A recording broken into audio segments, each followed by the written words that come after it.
There is a type of person who does not know what to do with silence. Not because they hate silence, but because the moment everything stops, the work, the tasks, the noise, something else begins. Something they have spent years learning to outrun. They are always doing something, always moving.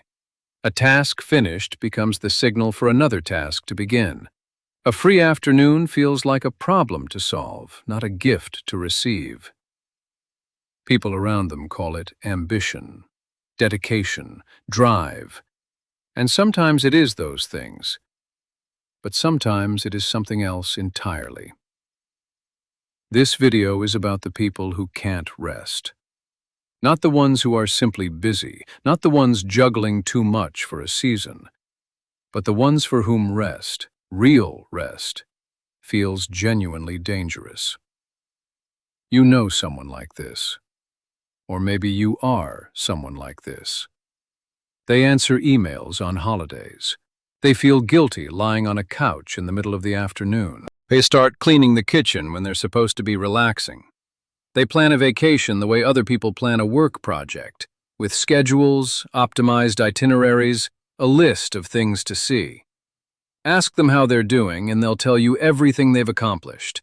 Ask them what they enjoy, and they'll list their productive hobbies. Running, reading useful books, learning a language, building something. Even their rest has a purpose. Even their downtime must produce something. They're not workaholics in the way we usually mean it. Not addicted to prestige, not sacrificing relationships for promotions. There's something more subtle. People who simply cannot stop.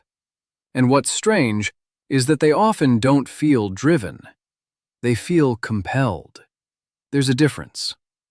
Driven suggests choice, a pull towards something you want. Compelled suggests something else is steering. When they do sit down, when there is nothing left to do, a feeling arrives that's difficult to name. Restlessness, irritability, a low, constant unease. Like something is wrong, though nothing is wrong. Like they're forgetting something, though they've forgotten nothing. Some people describe it as guilt. I should be doing something. This is wasted time. I'm falling behind. Others call it anxiety, a formless dread with no object. Some just say, I feel better when I'm doing something. And so they go back to doing something. What they're avoiding, without always knowing they're avoiding it, is the experience of simply being, not producing, not improving, not achieving, just existing in the present, without output. And that, for reasons that go back much further than their to-do list, feels unbearable. The question is, why? Why would rest, something the human body is biologically designed for, feel threatening? Why would doing nothing activate the same discomfort as making a serious mistake? For many of these people, the answer begins in childhood. Not necessarily with dramatic events, not necessarily with neglect or abuse in any recognizable form. Sometimes with something much quieter, much harder to point to. A home where love was warm but conditional, where approval came reliably when you performed, a good grade, a helpful behavior, a mature response for a child too young to carry maturity. And cooled, not cruelly but noticeably, when you didn't meet the expectation. Children are extraordinarily sensitive to these patterns. They don't learn them as rules, they absorb them as atmosphere. The way a room feels when the temperature changes. The lesson, never spoken but deeply learned, I am valued for what I do, not for what I am. My presence alone is not enough. My presence. And so they do more. They help more. They achieve more. They fill every available space with usefulness. not because they love achievement, but because achievement keeps something from happening. A withdrawal of warmth they learned very early to dread. This works well enough in childhood. It keeps the peace, it earns the love, but it doesn't stay in childhood. It becomes a template, a deep, unconscious blueprint for how to exist in the world. As adults, there is no longer a parent whose approval fluctuates, but the nervous system does not know that. It is still running the old program. Be useful, be productive, earn your place, or something will be taken away. The threat is gone. The response remains. And the response is, never stop moving. This is what makes it different from ordinary ambition. Ambition feels like appetite. It moves toward something. This feels like avoidance. It moves away from something. What it moves away from is the silence. Or more precisely, what they believe lives inside the silence. They have never spent enough time there to find out what it actually contains. The nervous system of a person who can't rest is operating in a very real sense in a low-grade state of alert. Not panic, nothing dramatic, just always a little braced, always a little tense, waiting for something that hasn't arrived. Psychologists call this hyperarousal. The baseline activity of the stress response is elevated. The body has learned to anticipate difficulty and stays ready for it. This has consequences that go far beyond productivity. Difficulty falling asleep, even when exhausted. Waking early with the mind already running. A physical restlessness that doesn't leave even in a quiet room. Tension that lives in the jaw, the shoulders, the base of the skull. These people are often tired in a way that sleep doesn't fix. Because the exhaustion doesn't come from the work itself. It comes from the vigilance, from never fully putting down their guard. And here is what makes rest so difficult.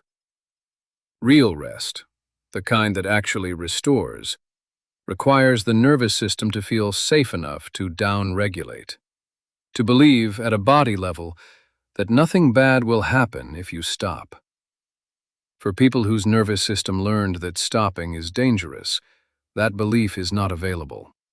Not because they're weak, not because they're choosing to suffer, but because they were taught, without words, without intention, that stillness was not a safe place to be. There is something else at work as well. For many of them, busyness functions as protection, not just from external judgment, from themselves. When they stop, really stop, things arrive that have been waiting. Grief that was set aside for later. Anger that had nowhere to go. A loneliness they couldn't afford to feel when they were needed. A sadness from years ago that never fully had its time. Busyness is how they have kept that door closed. Not out of weakness, out of necessity. At some point, feeling those things was not practical, was not safe, was not allowed. And so they learned to stay ahead of them. What they need to hear, and what is genuinely true, is this. The silence you've been outrunning is not empty. It is not a void. It is just unfamiliar. Learning to rest is not about convincing yourself to be lazy. It is not about lowering your standards or abandoning your drive. It is about gradually teaching a nervous system that has been on alert for decades that the world does not end when you stop. That is slow work. It cannot be rushed. And it cannot be done with another strategy, another system, another optimized morning routine. It requires something harder than effort, tolerance for discomfort, the ability to sit in the unease of stillness without immediately filling it. It also requires a belief that takes time to build, that you exist beyond your usefulness, that your worth is not something you produce, that you are allowed to take up space, even when you are not contributing anything to anyone. That shift doesn't happen in a weekend retreat.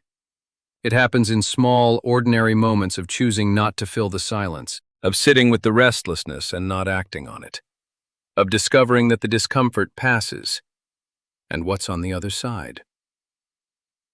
For most people who can't rest, what's on the other side is not emptiness. It is themselves.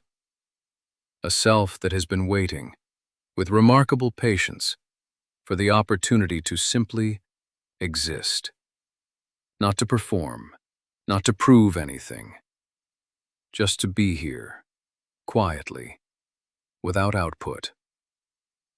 For some people, that is the hardest thing they will ever learn. And also,